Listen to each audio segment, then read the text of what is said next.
and welcome back to a on the rest of our another edition of Collision Out of 10. And yeah, we got 3 hours of AEW TV because we also had Battle of the Belts on this show. So yeah, there's a lot to cram in on this show. We had the likes of Bryan Danielson and Claudio Castagnoli in action, as well as much more with the International Championship on the line on the Battle of the Belts card. But he starts things off with Hasselback against Martin Andretti and Seidel. But before that was clips of Moxley winning the IWGP Championship on Friday night from Danielson and Castagnoli spoke backstage. But yeah, that's really cool. I'm looking forward to seeing how that kind of combines in both AEW and New Japan. But yeah, they made their entrance at the House of Black. Matthews and Andretti starts with a simple exchange of wrist locks and counters. The High Flyers seem to have the upper hand for the first few minutes, but nobody stood a chance once King tagged in. The Kiss was surprisingly by the books contest. Tags were being made, observed and legal partners are staying out. Things started to break down a bit towards the end, but it was always easy to follow. That might not have the breakneck speed some fans wanted, but I think it gave everyone a chance to shine. After a few near falls, House of Black got the win with a triple team attack on Seidel. I thought it was a really fun, clean match to sit things off. So yeah, get 7 out of 10 from me. Before it's time for Shibata against Lee Moriarty. Shibata was looking to prove Moriarty's win in the trios bouts on Dynamite was a fluke, so they fought in a singles match this week. The wrestlers were alone, but Moriarty and Shane Taylor had a go with him. These two have very similar skill sets. They are both incredibly sound and while also possessing great striking ability. The first few were a clinic, showing several holds, counters and reversals. They fought through the break and began to incorporate more strikes. Shibata won the striking battle while no selling a series of chops that left his chest red. They told a great story of the two highly skilled fighters only being separated by their level of experience. After a great contest, Shibata won with a brutal kick to the face. Taylor attacked the wrestler until Hook made a save. Taylor chose to back down and save himself for the FTW title rules match later. So yeah, both intelligent storylining and a really good match here to close it off. So yeah, I thought this was really good, like I say, and gets a 6 out of 10 from me.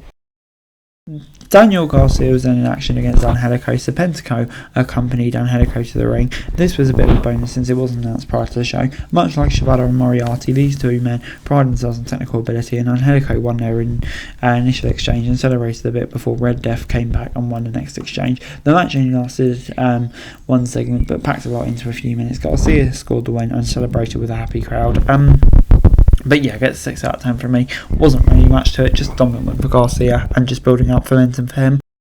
Toni Storm was then in action against AZM. Anna Jay accompanied her to the ring for the elimination match. May was by Storm's side along with Luther. The first couple of minutes saw Storm one-upping her opponent before AZM used her speed to take the champ down. Jay and May began fighting at ringside and ended up fighting towards the back. AZM used the distraction to send Storm into the ring steps and hit a running kick from the apron. It felt like this match was split into 2 parts. The first half about entertainment and the second half about displaying skills. This went from being what could have been a throwaway elimination to one that was a bit more entertaining than that and added a bit of story. So yeah, Timeless Tony obviously got the win, but I think it definitely elevates it. 6 out of 10. And the main event of Collision saw Danielson and Castagnoli take on Fletcher and Holmes. The Callis family attacked before the bell, and in an attempt to get the upper hand, BCC turned the table. The American Dragon RH TV champ fought while Castagnoli and Holmes battled on the opposite side of the ring. Once everything settled, the match progressed and we saw every combination of opponents working together. They ended up fighting in the crowd before the crowd as things go down before the final break.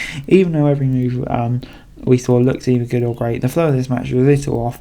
It would have benefited from being contested under Tornado Tag Rules, but since it didn't feel disorganised. But again, the action was fun and the crowd was very cool. It served its purpose. Castagnoli got the win before Takeshita attacked behind. So yeah, further the story, and I think it's still fun action. So on the whole, I'm going to give it a 7 out of 10. Before Hook took on Shane Taylor, Hook ducked a punch and started unloading on Taylor. He tried for a suplex but didn't get the big man off his feet. The fight spilled out of the ring, and once they got back in, Taylor asserted his dominance, battering his young opponent while talking lots of trash. Hook tried and failed to get another suplex and gave Taylor an opening to hit a stiff body shot. This was a slow, methodical fight that showed Taylor as a dominant fighter and Hook as a valiant competitor who refused to quit. The champion began to make a comeback and finally hit a couple of suplexes, but Taylor recovered and hit a big splash from near fall. Hook was able to lock the Red Rum in and called for the bell. This is a great underdog victory for the cold-hearted Handsome Devil and the best he's looked in months. So yeah, while it kind of speaks to how low they've dropped Hook, I think it's still a good win for him. And yeah, I'm going to give it a 6 out of 10. I think it did its job, but without being too spectacular. Next up, we saw Roderick Strong battle Rocky Romero. Strong and eliminated fought an elimination match, meaning if Romero won, he would earn a shot. Although Taven and Bennett were all at ringside, but Axel was riding alone due to the best friends issues lately. These guys are as versatile as it gets, so it's no surprise to see them use a variety of different moves throughout the match. Sadly, the crowd seemed a bit tired and was only making noise during the most exciting moments. A quiet crowd can make a big difference, but Romero and Strong are good enough to make sure you know how good they are. Romero has some great sequences that wake up from the crowd a bit, and a jumping pin from Strong put him away before the pin. Kyle O'Reilly came out to congratulate them, furthering that story, and also checked on Rocky, so it's not going either way yet, and helped him out before Wilder hit him with a clothesline. Strong though nailed O'Reilly and yelled in his face that he would never be able to do it on his own. So yeah, they finally do turn him. I think it's all coming. I thought O'Reilly would turn face though, so yeah, that's definitely an interesting way of going about it. But yeah, the Undisputed Kingdom looking really good here. So on the whole, gets a 6 out of 10 from me. Yeah, good stuff. Moving on into Athena against Red Velvet, and yeah, Billy Starks was walking around the ring as their opponent shook hands to observe the code of honour. They locked up and battled until making a clean break. They were given a lot of time to work and put on a slow title match to close out the show. Velvet looked like she had something to prove and put on a great performance to make sure AEW fans don't forget about her. This was another in a long line of good performances from Athena, but it's also a reminder that Velvet's a valuable player in the women's division. The Forever Champ retained and celebrated her title win. Queen Aminata made the save when they continued attacking Velvet. So yeah, I must admit I don't follow the RH stuff too quickly, but yeah, it's a good match. I think Athena really showing what she can do here, so I'll give it a 6 out of 10. And overall, Collision gets a 7 out of 10 from me. I think yeah, a decent 3-hour portion, lots of stuff going on, and I think yeah, especially the main event of Collision and stuff like that was really good, and some interesting title matches as well. So yeah, on the whole, gets a 7 out of 10 from me.